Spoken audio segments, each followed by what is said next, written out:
Welcome to Liverpool versus everybody. Just came back to talk a little bit about a few things. Somehow, not by design, I left out speaking about Danny Ings, and I felt it was necessary to come back and kind of dedicate the majority of this to Danny Ings. Um, in all honesty, I, I only watched. I didn't watch much of the second half. I recorded the game and I watched the first half, and had to go to work. Came back, saw bits and pieces of the second half. I knew who won at that point, so um, I didn't watch the whole second half.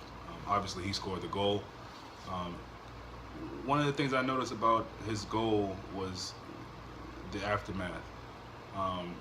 You could see he wasn't really celebrating as maybe he would in a regular season game, and the reason why I think that's essential is that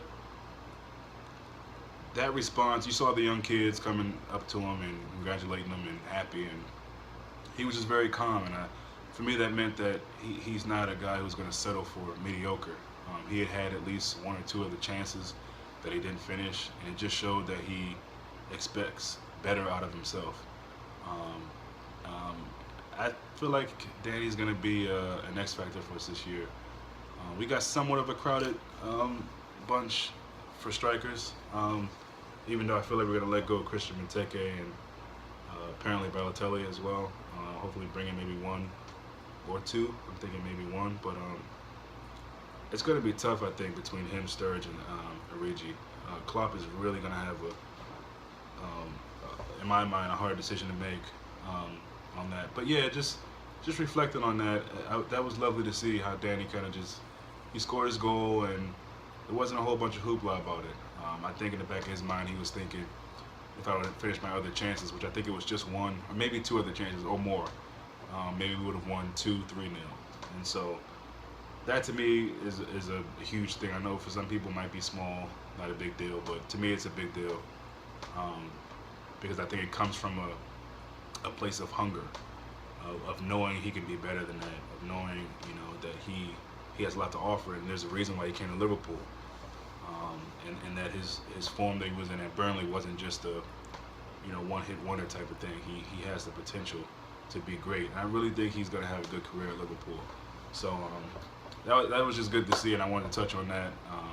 I realized I didn't bring that up in the last video, so yeah, excited about that. And excited about our next game against Fleetwood Town, I think it is. I believe that's Wednesday. It'll be exciting to see the guys out there again, and try to get some consistency out of the younger guys, and see if we can get Monty on the scoreboard. He's another guy who missed some chances that I know he's kicking himself about.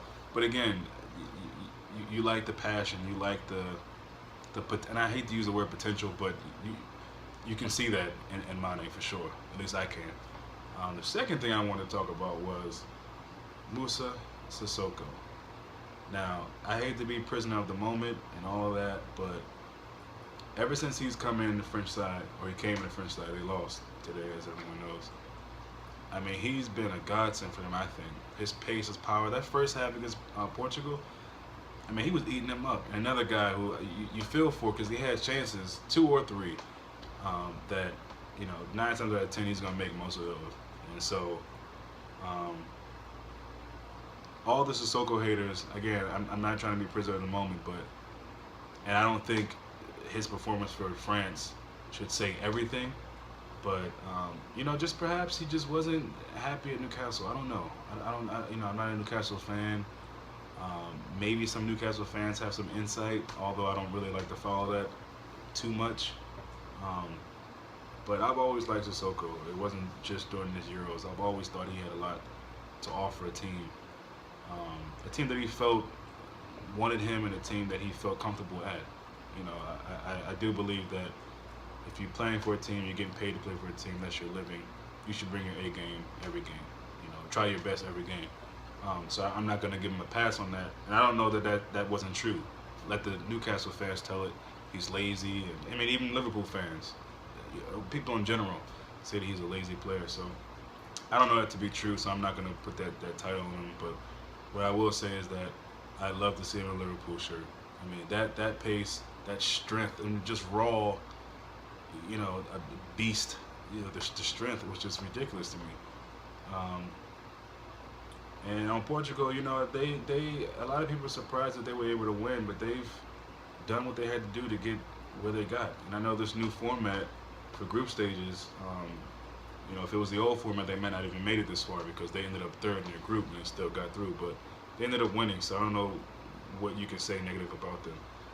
They lost, clearly their best player, and I think that ended up being motivation for them. They played really well. It's clear to see that Portugal is not just a team with Ronaldo. They've got a bunch of good players, man. And it was a guy off the bench, who won the game. Swansea City. So, Derek came in, got that goal, and that's got to be amazing for him, amazing for his family, amazing for the country, obviously, but just for him coming off the bench and not being no one thought if someone was to say he was going to win the game for them, that would be hard to believe. So they got loads of players. I'm not going to run through them all, but for me, the highlights were the young guy, Renato Sanchez. I think Pepe continues to show, even though he's got a crazy streak, which I kind of like that. I mean, I don't know. I like some guys that are on the edge a little bit. I surely love him to be a center back at Liverpool. Pepe was great. Font, I think he's from Southampton, was good.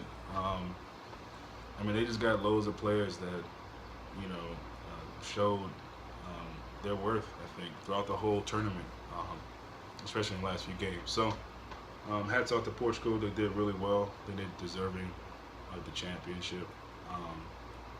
And yeah, so that's about it today. I just wanted to come back and touch on some things, and this is kind of a video building up to our next video, which will clearly just be about players we feel like we could bring in, or we should bring in, or that we've liked in the two major tournaments, Copa America and the Euro. So, yeah, until next time.